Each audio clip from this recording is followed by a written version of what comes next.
Has just been certified as the U.S. president. Now, hundreds of President Donald Trump supporters stormed the U.S. Capitol in a bid to overturn his election defeat. Now, Trump's actions have been condemned across the globe. But for more on this story, I'm joined by George Mason Emeritus Professor Mark Addleson. A very good afternoon to you, Professor. Last night, and I guess a better part of this morning, was quite a historic moment for many. I guess for the first time in the lifetimes of many, seeing such a huge security breach at the Capitol. But first, what are your thoughts on Trump supporters inciting violence at Capitol Hill? Tommy, thank you for having me on. Alarming, disconcerting, frightening. In some ways also an expected continuation of Trump's efforts to undermine democracy in the United States. And what do you make of the presence of policing, sparse though it was, and the lack or seeming lack of reaction and repercussions on those who'd actually marched on Capitol Hill? Yeah, I think that, first of all, one must understand that unlike South Africa, policing in the United States is very fragmented. Every county, for example, the equivalent of a municipality here, every county has its own police force and its jurisdiction is limited to that county. Now, this is federal issues, and there is a separate police force for the Capitol, for the US Capitol in DC, and separate police for the US lands in DC, like the Mall. So the whole idea of having a unified response by the police is problematic. And then, of course, there's the DC police itself, who are responsible for the monitoring the streets and the protests earlier in the day. So that in itself is a problem. But I think that the lack of a response that we saw, and the fact that the protesters, this insurgency, could actually enter the Capitol, in itself is a reflection of the sort of problematic nature of policing in the United States. And it's also a reflection of the racial divisions in the States, because I think if that had, for example, been a group of Black protesters or Black Lives Matter protest, one would have seen a far bigger response from the police, which may also, I mean, it's speculation, but may have included violence. So there are a couple of reasons why the police may not have reacted as vehemently as one would have expected, and why protesters actually got into the Capitol building. And that may be because they didn't want to make martyrs of the situation. But again, this is speculation. But it certainly, if you compare the lack of a response by the police with the overly aggressive, frightening response that there has been to Black Lives Matter protests in the US, that in itself tells a story about what's happening in the US today. What we did see, Professor, is Joe Biden tweeting at the heart and at the heat of this, saying, "America, you are better than this," that this is not the America we know. Others, in response to that, tweeted and saying, in fact, this is America, that this is a carte blanche of the real status quo in that country. Your thoughts and your comments on that? Yeah, I don't know about the real status quo.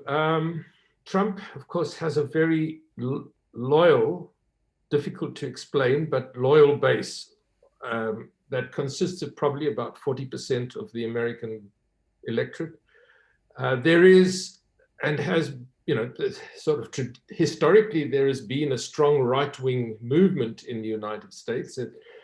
These are right-wingers who often are very heavily armed and so on, and they've been given permission by Trump to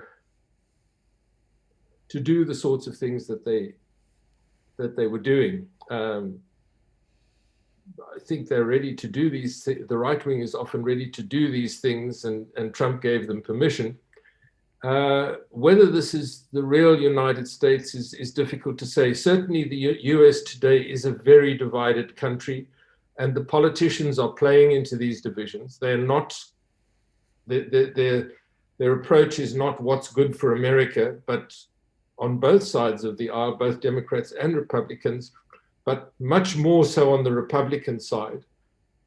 What's good for me? Not what's good for America, but what's good for me? What will ensure that I get reelected? And of course, Trump sort of hijacked the Republican Party. It required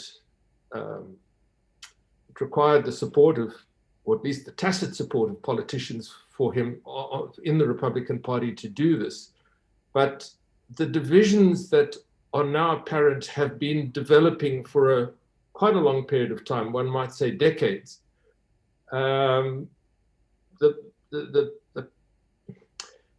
What's happened today, or what's happened over the last few years, is that Trump, who is both a racist and actually a sociopath, has many psychological problems, has given the right wing permission to do this openly. And in general, his rhetoric over the years has been to undermine democracy. This has been going on at least since he took a sort of leading position in the birther movement, which claimed that Obama was not a legitimate American citizen and therefore was not legitimate president. But those divisions have been there have been growing for a long time. And the Republican Party, which for most of its history has espoused conservative policies, has now abandoned a lot of those policies and has become just a party of protest, really, a protest against the Democrats. And social media has played into this, allowing the right-wing movement to flourish. What we have seen, Professor, though, is the likes of the Mike Pences doing a turnabout, even though some are saying, why now at this late stage? But going back to Donald Trump, what are likely to be the repercussions of what we saw happening at Capitol Hill? He is, of course, being fingered and put at the center of inciting the violence that we saw. Yeah, there's... First of all, it's really interesting that at this late stage, and perhaps it's no more than interesting, some of the people who have both actively and tacitly supported Trump and supported his ridiculous claims about this election being stolen have, in the last couple of days,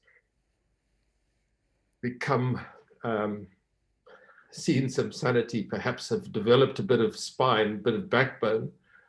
So that in itself is interesting. And of course, the argument is often that when it comes to politics, the rats will leave a sinking ship.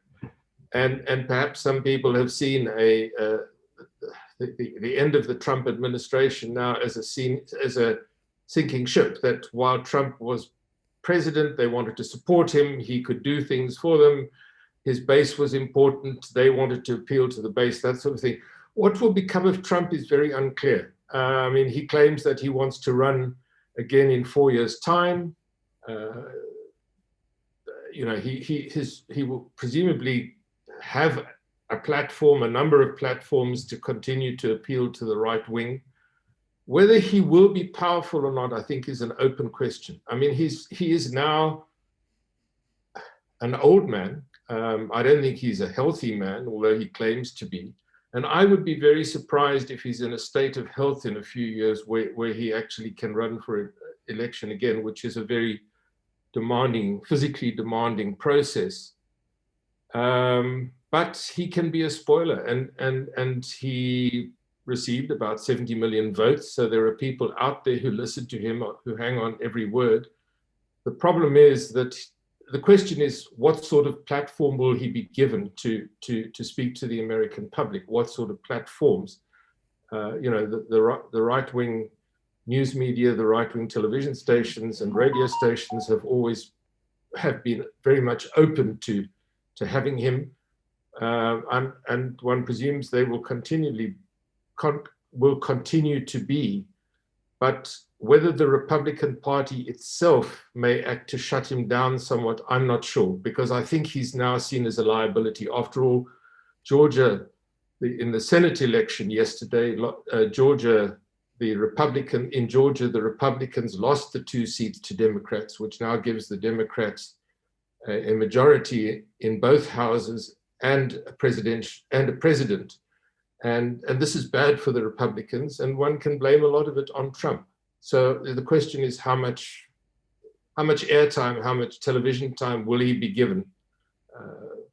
And I think one of the good things in the last 24 hours is that Twitter has shut him down for a while.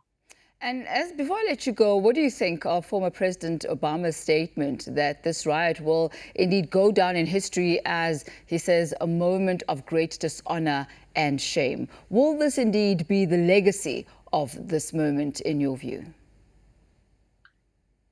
I think in some ways we have to hope that it is the legacy of Trump. I think Obama is absolutely right, and you can hear from the responses of world leaders that they are at least fairly horrified by what has happened in the States. The United States claims to be this beacon of democracy. Sometimes that claim is an overstatement. Certainly this set of events must undermine that perspective, and a lot of the accusations that the United States hurls at other countries can now be hurled back at the United States. But it is sadly the situation that has been the culmination of the Trump presidency. It's certainly something that most people in the United States didn't dream of, or many people in the United States didn't dream of, and is not the sort of thing that has happened within anybody's living memory. Professor, thank you so much for your insight on this particular development. That's Professor Mark Addleson there on the recent violence that was seen in Capitol Hill last night. And as we know now, Joe Biden has been certified by the U.S. Congress as the new and next president of the United States.